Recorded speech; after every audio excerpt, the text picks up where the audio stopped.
Ini juga kalau berbicara motivasi ya, bicara motivasi ini cukup memberikan dorongan supaya kita lebih. Dan satu mungkin yang juga sering terabaikan tentang pentingnya lahjah dalam bahasa Arab.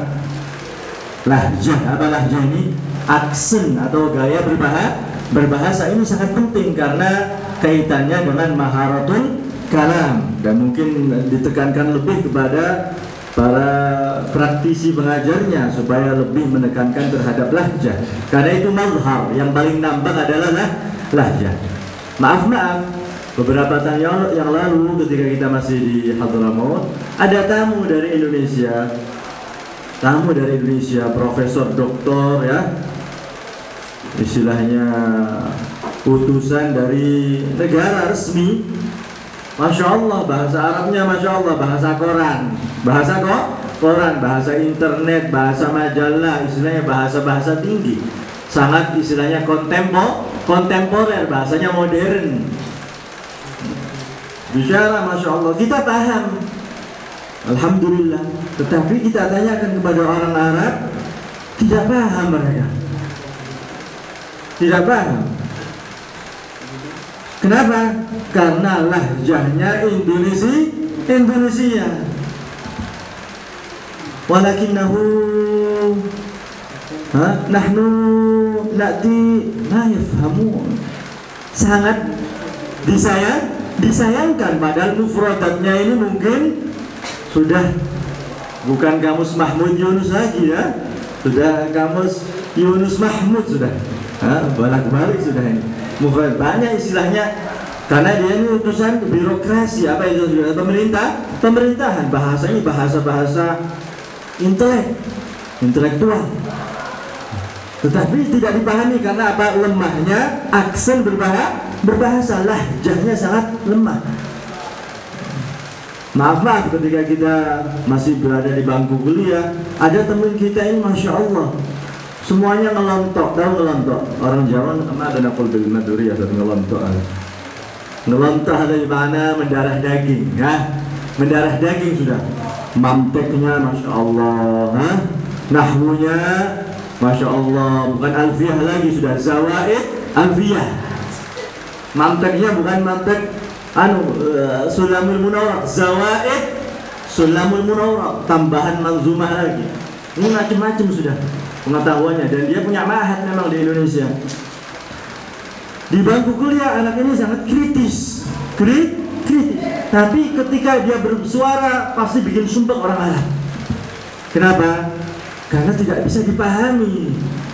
Sangat disayangkan. Kalau misalnya dosennya ini masih toleran, didengarkan atau langsung dipanggil ke kantor empat mata atau ngajak temen yang bisa bahasa Arab. Kalau pas dosennya acuh misalnya, mada yaqul hada Jawi, hada Indonesia, akhirnya diacuhkan. Sayang, padahal dia punya pengetahuan Masya Allah, karena tidak punya lahjah. Walakin anta kalau bertanya gitu masa walakin anta orang Arab pasti sumpah kalau jadi ngomong halas uskut gitu. Dan sangat disayangkan, padahal mungkin dari segi materinya dia banyak, tapi tidak punya lahjah. Ini mungkin harus ditekankan. Dan semuanya pasti punya kelemahan. Misalnya orang Madura punya kelemahan lahjahnya apa, orang Melayu apa, orang Jawa apa, masing-masing. Dan masing-masing harus bisa menanggulangi kekurangannya ini. Hatta yahzibaka Arabiyyun annaka Arabi. Sehingga orang Arab menyangka itu orang Arab asli, meskipun wajahnya bukan wajah orang Arab. Kemarin ada di video itu, na'mal misal bitikha, wajahnya orang Korea. Dia ini bitikha, apa bitikha? Ayo kok banyak yang ngantuk ini. Apa bitikh? Semangka.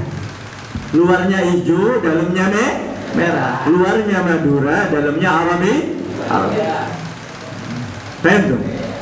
Ini mungkin sedikit tambahan sebetulnya yang disampaikan oleh Ustaz Hasan Basri, fihi kifayah insyaallah. Mungkin ada ziyadah ashabul fadail.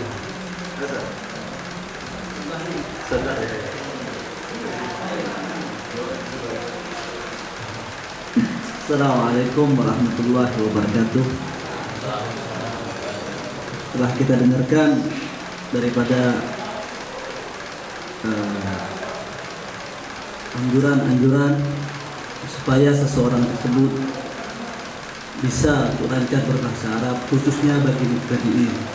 Dan kita dengarkan tadi dari pertanyaan salah seorang asatidzah dari Ma'had Qum, bahwasanya di antara masalah mereka ternyata banyak di antara para thalabah, para santri yang mubtadi'in, mereka kurang semangat dalam berbahasa Arab. Maka kemungkinan termasuk daripada sebab para santri tidak semangat lagi bahasa Arab, karena mereka tersebut tidak tahu apa faedah dari bahasa Arab itu sendiri, dan siapa yang menganjurkan untuk berbicara dengan bahasa Arab itu sendiri. Dan bahkan kalau kita lihat, ternyata bahasa Arab itu bukanlah bahasa yang asing bagi kita, khususnya semua orang muslimin. Karena apa? Karena pertama kalimat yang kita dengar adalah bahasa Arab dulu. Apa itu? Seseorang setelah lahir maka disunahkan dalam Islam untuk diadzankan di kuping kiri dan diqamahkan di kuping, diadzankan di kuping kanan dan diqamahkan di kuping kiri. Maka pertama bahasa yang mereka dengar adalah bahasa Arab. Bahasa Arab, yang pertama. Yang kedua